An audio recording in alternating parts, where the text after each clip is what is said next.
নমস্কার বন্ধুরা, welcome to my channel মাঠে ময়দানে অফিসিয়াল। বন্ধুরা, এই ভিডিওতে আমি ইস্ট বেঙ্গল, মোহনবাগান ও ইন্ডিয়ান ফুটবল নিয়ে কিছু আলোচনা করব। তোমরা যারা যারা আমার ভিডিওটা দেখছো, আমার চ্যানেলটা প্লিজ সাবস্ক্রাইব করে নাও ইন্ডিয়ান ফুটবলের এরকমই আরো আপডেট পেতে। প্রথমে যদি আমরা একটু ইস্ট বেঙ্গলকে নিয়ে কথা বলি, তো তোমরা তো সবাই জেনেই গেছো প্রায় এক মাসের মতো মাঠের বাইরে চলে গেছে সাউল ক্রেসপো।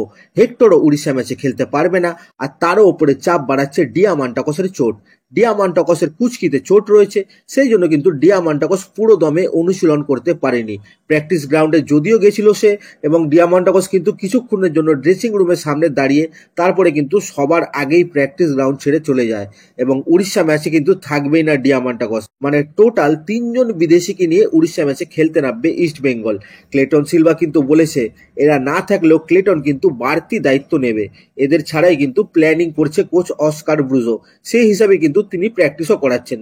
ক্লেটনকে নিয়ে যদি অস্কার কিন্তু কাজ করছে যাতে ক্লেটনের খেলায় আবার সেই পুরনো ঝলক ফিরে আসে। মানে মাঝ মাঠে লোক বাড়িয়ে কিন্তু খেলতে চাইছে অস্কার। সেই 4-5-1 ছকে হয়তো উড়িষ্যা ম্যাচেও খেলবে অস্কার, যেই ছকে কিন্তু আগের ম্যাচে খেলেছে সে।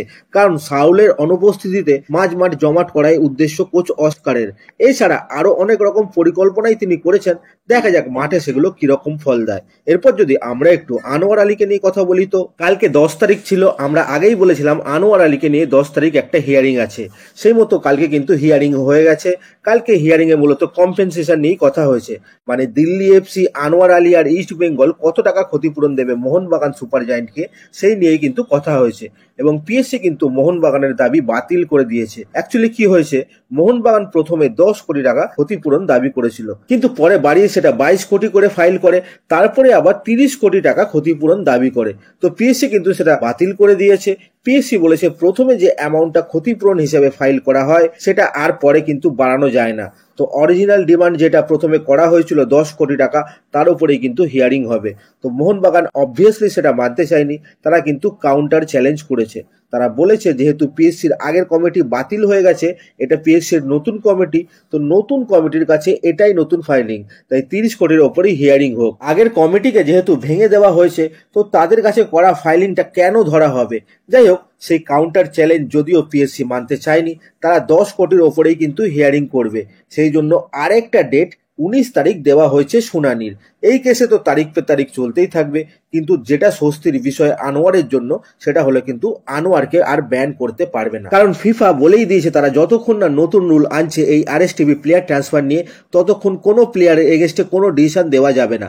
তো পিএসসির হিয়ারিং ক্ষতিপূরণ নিয়েই হবে, প্লেয়ারের স্পোর্টিং ব্যান তারা করতে পারবে না।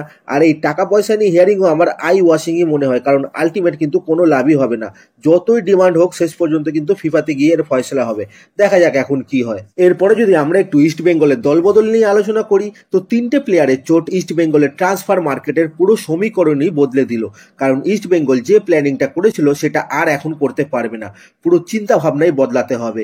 প্রথমে যেই প্ল্যানিং এ ধাক্কা খেয়েছে সেটা হচ্ছে ক্লেটন সিলভাকে ছাড়া নিয়ে। ক্লেটনকে ছাড়তে চেয়েছিল ইস্ট বেঙ্গল, উড়িষ্যাও আগ্রহী ছিল নিতে, কিন্তু স্ট্রাইকারের চোট, শেষ পর্যন্ত ক্লেটনকে ধরে রাখার সিদ্ধান্ত নিয়েছে ম্যানেজমেন্ট। সেই জন্য উড়িষ্যাও কিন্তু নতুন একজন স্ট্রাইকারকে অলমোস্ট সাইন করিয়ে নিয়েছে, শুধু মেডিকেল বাকি। মেডিকেল হলে তার সাইনিংও কমপ্লিট হয়ে যাবে। প্লেয়ারটার কথা আমি আগেও বলেছিলাম, প্লেয়ারটার নাম ডোরিয়েলটন, অস্কারেরই পুরনো ছাত্র, বসুন্ধরার এক্স প্লেয়ার ডোরিয়েলটন। তো কেরালা সুপার লিগে খেলেছিল সে, সেখানে সে হাইয়েস্ট স্কোরও করেছে। তো তাকে কিন্তু শেষ পর্যন্ত সাইন করায় উড়িষ্যা, শুধু মেডিকেলটাই বাকি, কারণ ইস্ট বেঙ্গল ক্লেটনকে না ছাড়ার সিদ্ধান্ত নিয়েছে। যাই হোক, এবার যেহেতু সমীকরণ পুরো পাল্টে গেছে, কাকে ইস্ট বেঙ্গল নেবে, কাকে ডি রেজিস্টার করাবে, সেটা নিয়ে কিন্তু আবার ভাবনা চিন্তা হবে। কারণ একজন ডিফেন্ডার, একজন মিডফিল্ডার আর একজন স্ট্রাইকার বর্তমানে ইস্ট বেঙ্গলের লাগবে, আর ইস্ট বেঙ্গল নেবে 2টো বিদেশি প্লেয়ার। তো এই অবস্থায় কিভাবে ম্যানেজমেন্ট কম্বিনেশন সাজাবে সেটা কিন্তু আবার ভাবতে হবে। আর একটা অলমোস্ট সাইনিং যেটা হয়েই আছে, মানে সাইনিং এর দোরগোড়ায় রয়েছে, সেই রবসন রবিনকেও নিয়ে আসতে হবে। তো সেই হিসাবে শুধু একজন সেন্টার ব্যাক আনবে না একজন সেন্টার ব্যাক কাম সিডিএম আনবে, সেটা কিন্তু ম্যানেজমেন্টকে ভাবতে হবে। সেন্টার ব্যাক কাম সিডিএম আনলে কিন্তু 2টো পজিশনই কভার করা সম্ভব হবে। সেই হিসাবে যতক্ষণ সাউল থাকবে না তাকে সেন্ট্রাল মিডফিল্ডে খেলানো হবে, আবার সাউল চলে আসলে তাকে সেন্টার ব্যাকে করে দেওয়া হবে, যেটা আগের বছর পার্দো খেলেছে। তো সাউলের চোটের পর কিন্তু এই কম্বিনেশনের কথাও ভাবছে ইস্ট বেঙ্গল। দেখা যাক এখন কি হয়। তো আজকের ভিডিওতে এতটুকুই, দেখা হচ্ছে আবার পরের ভিডিওতে। নমস্কার।